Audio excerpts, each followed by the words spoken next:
12 losses in NCAA season 85 came from within 7 points or less. Well, that's because they were trying to discover themselves, the identity of that team. But then again, I think now they've pinpointed, and I think they have their well-delineated roles already. That's the reason why they're playing more comfortably now. As a matter of fact, take a look at the score right now. They're up by 4 points. MAPUA 10 holdovers from last season's team, only 4 rookies, and of course 1 returnee, Jonathan Banal, who has yet to see action in this ball game. Kyle Pascual, he makes the putback. Kyle Pascual wearing that face mask because he broke his nose while they were in practice in the United States. Well, Kyle Pascual not known to be, that much of an offensive threat. But then again, the reason why he's seeing a lot of action on the floor, for San Beda is because I think Coach Frankie Lim likes the fact that, he doesn't mind doing the dirty work for them. Rom De La Rosa, out to Lanete. Lanete for 3, in and out. Mike Parala, who just checked into the ball game, grabs the rebound. Here's Stevens. Stevens decides to take it by himself. As a matter of fact, that was a lucky shot by Stevens that time because, Alan Mangahas was free for a long time. He just did not give out that extra pass. But then again, he was bailed out by the shot that he had. Marcelo inside. You cannot allow, Marcelo to seal you underneath the basket that deep. There's no way. That's one thing that Parala has to learn in this ball game. 16-14. Coming up on the final 3 minutes in the first quarter. Andre Stevens at the post against Borgie Hermida. Yeah, good call that time by the referee because that's the second time that Borgie Hermida, stuck his knee out to defend Stevens. Coach Frankie Lim, former professional basketball player, had a 15-year pro career. It's a long time. And a former San Beda Red Lion. And in comes Superman, Sudan Daniel. Well, he's been steady. He's been steady for them. He averages 10 points and 11 rebounds, as we say. And last game, he had 18 and 18. But Erwin Cornejo, wow, already 10 points to break into double figures in this very first quarter. What a way to go for the team captain of MAPUA. But some physical activity again down low. Mike Parala bumping with Sudan Daniel. It was a double foul, if I'm not mistaken. Take a look at this one here. Here's Cornejo. That's a 3-point shot of Cornejo. From that inbounds pass by Alan Mangahas. Well, I think the good thing about MAPUA is that, they're not backing down against the bigger guys of San Beda.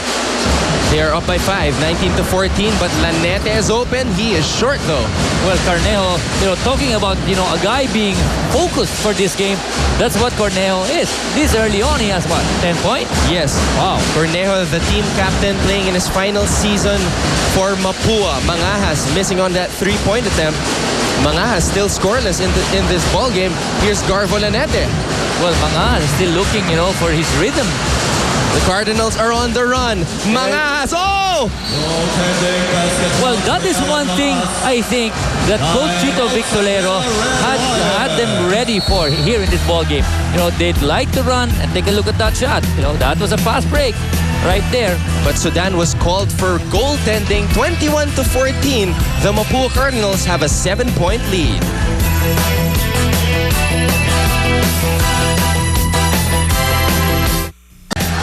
You're watching ABS-CBN Sports exclusive continuing coverage of the NCAA in its 86th season.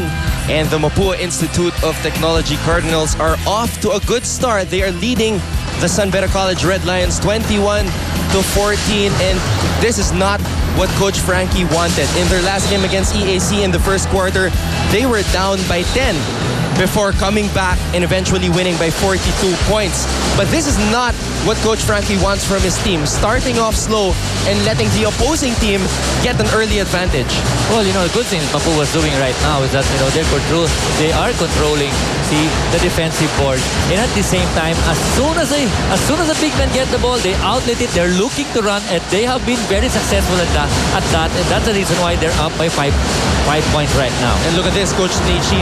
They just employed a full court man-to-man press. And they're going to a zone defense this time. Stevens trying to pick Borgi's pocket. Borgi inside to Semerad. Somebody did not rotate that time on defense, and I think it was Corneo who was not able to rotate back. Anthony Semerad, I thought it was Dave, because Dave is the bigger Semerad, the bigger of the two Semerad brothers. Yeah. They're actually both 6'5". And he scored from inside. The two twins inside to Parala. That time. Oh, but he blew the layup. Yeah, it's unfortunate that Parala was not able to capitalize on that great pass by Alan Mangahas. Alan Mangahas set it up, very, very well. All he had to do was make the basket. And look at this, Coach Onichi. Mar Villahermosa, we thought that he still had that hand injury that he suffered when they returned from the Abunasar basketball camp in Las Vegas. But here he is playing right now for San Beda. Well, it just goes to show, that Coach Frankie Lim is not taking this game lightly. Neither is he taking this tournament lightly. But Villahermosa missing on his first attempt in his first NCAA action. Jonathan Banal also in the game, as well as Jason Pascual. Yep, Jason Pascual, known to be a guy who would normally take that shot from outside, take it strong to the basket this time. And what has he got?